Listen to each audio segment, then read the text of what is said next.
COPD, which is a lung disease, Alzheimer's disease, or dementia if it's advanced enough, and they are different. Parkinson's disease, sometimes we'll see ALS, MS, but again, all of these diseases, these people have had for a very long time. Very long time. And now they're finally advanced enough to come onto hospice. Now, how those diseases usually look and how they decline is like a stairway. So a stairway, right? They're starting up here, then something happens. Usually it's a fall or some kind of infection and they go down. Now, once they're down here, sometimes they're bad enough to be on hospice. Sometimes they're still not bad enough to be on hospice. But what happens is they're down here and then they level out again. So now they've plateaued, they don't get better, they don't get worse.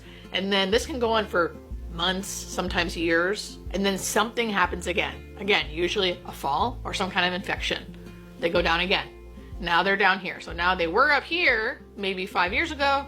Now they're down here, and it was like a stairway. Maybe they come onto hospice for a little bit down here, but then on hospice they get a little better, so they have to come off. But the decline is always plateau, something happens, they go down. Plateau, something happens, they go down. So it's this chronic illness that kind of takes a long time before you're debilitated enough to come on hospice. Now, once you're on hospice with that disease, it can be like that too. It may not be a stairway, but it's definitely going to be like an up and down. They're going to have good days and bad days, and they're going to eat some days and not eat some days. Sometimes, a lot of times, these are the diseases that when you're on hospice, you actually get better and come off hospice. And then something happens again and you can come back on hospice. So it can be really, really hard on the person and really, really hard on the caregiver because it's a lot of work to care for someone who is 24-hour care.